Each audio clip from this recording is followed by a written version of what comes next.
All right, sports fans, how's everybody out there doing?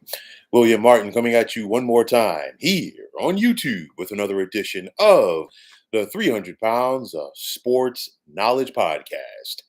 It is that time of the week, folks. My key games for the upcoming weekend in the world of college football. And I'll tell you right now, folks, we have a slew of very interesting games on tap for this weekend. These conference matchups, the deeper that we're getting into the season, the more intense that they are going to be.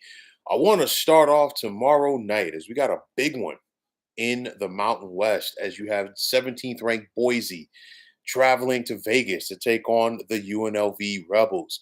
Now, for Boise, they come into this contest favored by 3.5 over the Rebels. You go back to last season, and it was the Broncos that went to Allegiant Stadium at UNLV, and they destroyed the Rebels in the Mountain West Conference Championship game. You look at this game, excuse me, like I said, Boise comes in favored by 3.5 on the road. And this is a very high stakes game because I really do feel that both of these teams have what it takes to meet twice this year. But nonetheless, the Ashton Genty show. Will this UNLV defense be able to slow him down? Because so far, no defense that Ashton Genty has faced this season has been able to slow down this dynamic ball carrier. With that said, the onus is going to be on UNLV linebacker Jackson Woodard and this front seven for the Rebels as they try to slow down Genty. Of course, with Boise, you think about that play action pass off of the run with quarterback Maddox Matson hooking up with the likes of Cameron Cooper. I like this Broncos defense led by defensive end Ahmed Hassanin going up against this UNLV offense with Hajj Malik Williams. Remember, Coach Barrio said that this offense basically wouldn't skip a beat after the departure of Matthew Sluka, and they really haven't. Honestly, this offense looks even better with Hajj Malik Williams running things. Ricky White, arguably the best pass catcher in the Mountain West. And defensively for the Rebels, aside from Jackson Woodard, UNLV does have 13 interceptions on the season. Like I said, this is going to be a stellar game. I do think that both of these teams are going to meet twice this year. Okay, but I know that Boise's favored in this one, but I like UNLV at home in this one by the score of 37-31. Now, moving ahead to Saturday, a lot of games, a lot of key games on a docket for Saturday. First one I want to start off with, you've got Notre Dame facing 24th ranked Navy, and of course Notre Dame themselves come in ranked number 12. And this game is taking place at MetLife Stadium in East Rutherford. It's a big showdown for both of these teams. Okay, you look at Navy, one of the feel-good stories of this college football season, as both Army and Navy find themselves currently ranked right now. But nonetheless, for Notre Dame, they've looked like a different team since they lost to Northern Illinois. They've been beating the brakes off of everybody. Quarterback Riley Leonard has been playing better. This offense has been playing better. They're running the football with the likes of Jeremiah Love. Wide receiver Bo Collins has stepped his game up. And then this Notre Dame defense, which is ranked 10th in the nation. There's not enough, rather, that you could say about what they're doing, as only Louisville has scored 20 points or more against the Irish so far this season. You look at Xavier Watts in that secondary for Notre Dame. This young man can bring it, okay, plain and simple. But for Navy, they're looking to go out there and pull off the upset. When you think about Navy's offense, you look at quarterback Blake Horvath. What is he in his triple option going to do?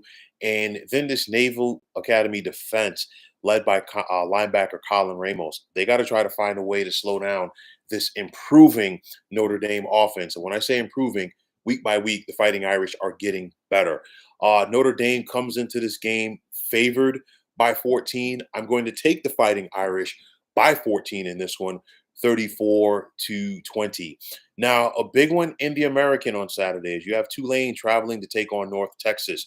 The Green Wave come in favored by 8 points. And you look at this game, it's the offenses are going to be on display. Okay. You look at Tulane quarterback Darian Mensah, running back Makai Hughes, and wide receiver Mario Williams. North Texas is quarterback Chandler Morris is no slouch either. I think he's going to have his moments in this game, as will running back Shane Porter and wide receiver DT Sheffield. But the biggest thing for me, North Texas's defense is ranked 121st in the nation. It's not going to get any better against this Tulane offense. Thus, I'm going to take the Green Wave on the road by the score of 44-30. Now, a big one in the Big Ten is you have the 20th ranked Fighting Illini out of Illinois traveling cross country to Eugene to take on the new number one. And I'm talking about the Oregon Ducks. So let's see how things work out for the Ducks now that they are the number one team in the land. The Ducks are favored big in this one by 22 over the Illini. You think about Oregon's offense and, of course, running back Jordan James and quarterback Dylan Gabriel. This Illinois offense, they can be on at times and they can be off, and they got to bring their A game as they go across country and try to pull off the upset over Oregon.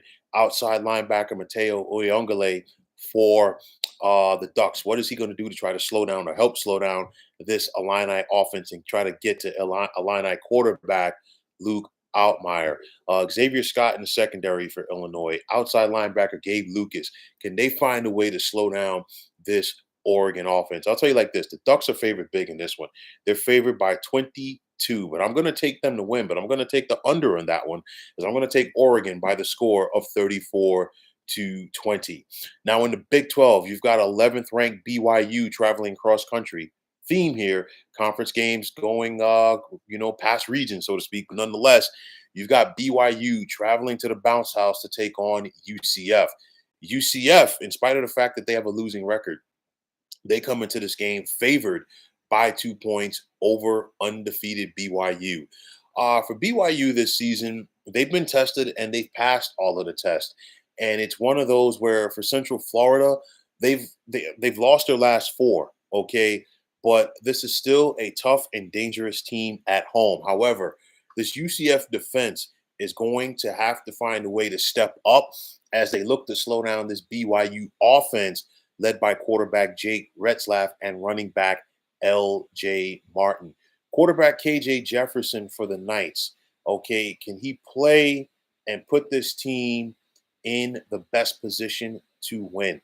We've seen it in flashes so far for him this season. I don't see it coming together for UCF in this one. I'm going to take BYU by the score of 31-23. Now in the SEC, you've got 21st ranked Missouri traveling to Bryant-Denny to take on 15th ranked Alabama. The Crimson Tide come into this contest favored big. They're favored by 17 points, but they've got to find a way to get back on track. Why? Because Alabama has lost 2 of their last 3. And of course, the folks in Tuscaloosa, they're not accustomed to their team losing 2 games before the end of October, more or less for a college football season. Doesn't happen that often, okay? But for me with Alabama, as they're looking to get back on track, first things first, I think Jalen Milroe, their starting quarterback, has to get back to playing his game. He's thrown 6 interceptions. All have come in Alabama's last 4 games.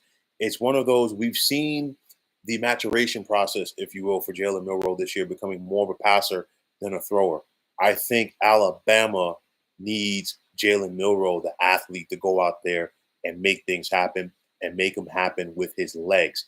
I know that it's tantalizing, okay, with the talent that you have at wide receiver with the likes of Ryan Williams and Jermaine Bernard. But I think Alabama needs to get back to the basics. They've got to go out there with some nasty, with an attitude, and run that football with Jalen Milroe as well as running back Jam Miller.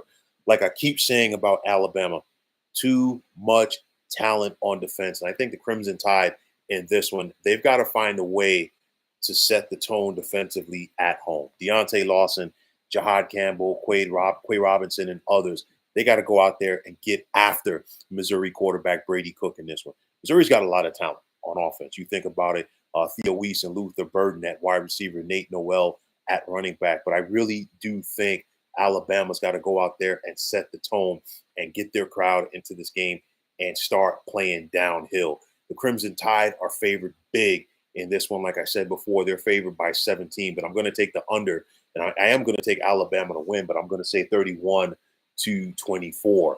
Now, sticking in the Southeastern Conference, you have 5th-ranked Texas traveling to take on 25th ranked Vanderbilt.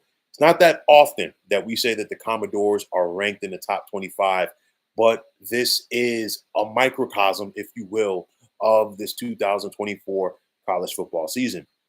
Now, for Texas, they're looking to get back on track after not only losing for the first time for this college football season last Saturday night at the hands of Georgia. For the most part, they were dominated by the Bulldogs. Okay, and Texas is looking to get back on track, but they're looking to get back on track on the road against a team that's not going to be intimidated. Why? Because we've already seen Vanderbilt beat then number one ranked Alabama at home earlier this season. So I guarantee you Vandy's going to be up for this game. However, can Vandy play their second perfect game of the season, so to speak? All right. I look at it like this. I think Texas is going to get off the bus Saturday, spit mad, trying to get back on track. And I think for Texas to do that, they're going to need first and foremost their quarterback Quinn Ewers to turn things around, and they also want to get back to their running game with Jaden Blue and Quintrevion Wisner. Okay, this defense led by linebacker Anthony Hill and then Jadae Barron in that secondary. Can Texas go out there and get after Vanderbilt quarterback Diego Pavia? That's going to be the big thing. Texas is favored by 18 and a half. I think the Longhorns take care of their business. Steve Sarkisian is going to have his club ready to play. They're going to have to work for it a little bit, but I still like Texas by 18, 38-20. Now, on Saturday night at Camp Randall in Madison, you've got unranked Wisconsin hosting third-ranked Penn State. And typically, when these two teams get together, for the most part, the first team to score 20 points wins. Okay, very physical games over the years between the Badgers and the Nittany Lions, and I expect the affair on Saturday night to live up to that billing. One would say, should Penn State be on upset alert at Camp Randall on Saturday night? Absolutely. Camp Randall is not an easy place to play at, especially at night. Okay, so you look at Penn State though; they're coming into this game fresh off of their bye. We saw them get the comeback win a couple of weeks ago over Southern California. And in that game, quarterback Drew Aller did something that he normally does not do. He threw 3 interceptions. Okay, but when the passing game for Penn State is rolling, more often than not, Drew Aller is hooking up with his big tight end, Tyler Warren. I expect Penn State to try to go out there and establish their run game with Katron Allen and Nicholas Singleton and try to put the pressure on Wisconsin. Penn State has the 6th ranked defense in the nation. Of course, they want to try to go out there and win first and second down and have the likes of Abdul Carter pin his ears back and come after Wisconsin quarterback Brandon Locke. Like I said before, the Nittany Lions are favored by 6.5 in this one. I'm going to take the over on that, as I'm going to take Penn State by 10, 27-17. Now, jumping back to the Southeastern Conference, whenever LSU and Texas A&M get together, usually we get wacky games, especially at Kyle Field in College Station. I think Saturday night is going to be another chapter in that, as you have the 8th ranked Bayou Bengals traveling to College Station to take on 14th ranked A&M. These are the last 2 teams that are undefeated within the SEC. Okay, so first place is on the line right here. You also have 2 teams that lost their openers. Okay, we saw LSU drop their opener in Vegas to USC, and then of course we saw A&M lose at home to Notre Dame. Both of these teams have looked a lot different since then. You look at this LSU offense with quarterback Garrett Nussmeier, so much talent around him. You look at Kyron Lacey and Aaron Anderson at wide receiver, Caden Durham running that ball, and then this Tigers defense led by linebacker Whit Weeks. And then I like the pressure that LSU is able to create with the likes of Braden Swinson and Savion Jones up front. For A&M, like I said, they've been on a roll. It's not quite the wrecking crew defense that we remember from the days of R.C. Slocum, but nonetheless, under Mike Elko, A&M will get after you defensively. You've got Marcus Radcliffe in that secondary. You've got Nick Scorton on that defensive line. They're going to do their best to try to keep or slow down, rather, this LSU offense. But Quarterback Connor Wegman, what's he going to do from the pressure that LSU is going to try to create? And I think the Tigers are going to try to bring the house and frustrate him and take the timing out of this A&M offense. Like I said before, you throw the rule book out of the window when LSU and Texas A&M get it on. LSU is the more talented team in this contest, and I think that talent will prevail. As we're going to take the Bayou Bengals on the road by the score of 31-27. Now, in the Atlantic Coast Conference, you got 22nd ranked SMU traveling to Durham to take on Duke. The Mustangs come into this game favored big. They're favored by 11 and a half. But the scheduling gods, if you will, in the the ACC, really have not done SMU any favors. This is their third consecutive road game, and they've been traveling all over the place. A couple of weeks ago, they were at Louisville. Last week, it was Stanford, and now they're back on the East Coast taking on Duke. SMU quarterback Kevin Jennings, what are he and this SMU offense going to be able to do against this Duke defense? Of course, no more R.J. Maryland at tight end, big loss for the Mustangs, but you still have Brashard Smith carrying the rock. This SMU defense, led by safety Ahmad Moses, as the Mustangs already have 12 interceptions so far this season. This SMU team really knows how to get after opponents. They're going to try to go out there and make life tough for Duke quarterback Malik Murphy. Easier said than done. The Devils, it's one of those, some people may not be paying attention to Duke, but they've been going out there taking care of their business. It's not just about Malik Murphy on offense. You got Star Thomas at running back. You also have Jordan Moore at wide receiver. And then keep an eye out for Alex Howard on defense at linebacker for the Blue Devils. But nonetheless, SMU's favored by 11 and a half in this one. I'm going to take the Mustangs by 11 in this one. I'm going to take Southern Methodist by the score of 31-20. Now, back in the Mountain West on Saturday night, you got San Jose State traveling to take on Fresno State. Fresno State comes into this game at home, favored by 4.5 points against the Spartans. But this Spartans team is very tough under former Navy head coach Ken Niumatalolo. I'll tell you like this: Brent Brennan left Ken Niumatalolo a good squad when he took the Arizona job. And it's not just about that. You think about the passing now for San Jose State. And the reason why I say this is because if you go back to Ken Niumatalolo's time as the head coach at Navy, it was all about that triple option attack. He's opened it up right now. He's got a talented quarterback in Emmett Brown. You've got a guy who can run the football in Floyd Chalk the fourth. And I'll tell you like this, I think the last name Chalk, thinking about pay dirt, that's kind of like the best name or one of the best names that you could have for a ball carrier. Nick Nash, to me, arguably the best wide receiver in the Mountain West. And you also got Justin Lockhart. This San Jose State defense, led by linebacker Jordan Pollard and safety Robert Rahimi, what are they going to do against this Fresno State offense? For me, Fresno State is a very dangerous team, okay? But it's going to come down to which Mikey Keene are we going to see a quarterback for the Bulldogs. He has 8 touchdowns this season, but he also has 9 interceptions. That's going to be important. Fresno's favored by 4.5 at home, but I'm going to take San Jose State in this one. I'm going to take the Spartans by the score of 37-24. And finally, in the Big 12 on Saturday night, Big 12 after dark, whatever you want to call it, you got Cincinnati traveling to Boulder to take on Colorado. So the Buffaloes come into this contest favored by 6.5. And it's one of those where right now we've got 4 teams in the Big 12 that all have 1 loss. Nobody's still undefeated, okay, except for BYU. It's one of those, though. 2 of those 1-loss teams are in this game. And of course, they're going to have who the winner, of course, is going to have the inside track as far as still being in that conversation to get to the Big 12 championship game. But nonetheless, you look at this Colorado offense. Of course, it all starts with Shedeur Sanders. The Buffaloes have been running the football better in recent games, okay? And that's helping to bring them some balance and open things up even more in the passing game for the likes of Travis Hunter, LeJontay Wester, and Jimmy Horn Jr. And Colorado, as this season has been progressing, they've been getting after teams defensively as well. Just ask Arizona from last Saturday, okay? Keep an eye out for safety Cameron Silman Craig in this one, as well as his Buffs defense as a whole, as Colorado already has 21 sacks on the season.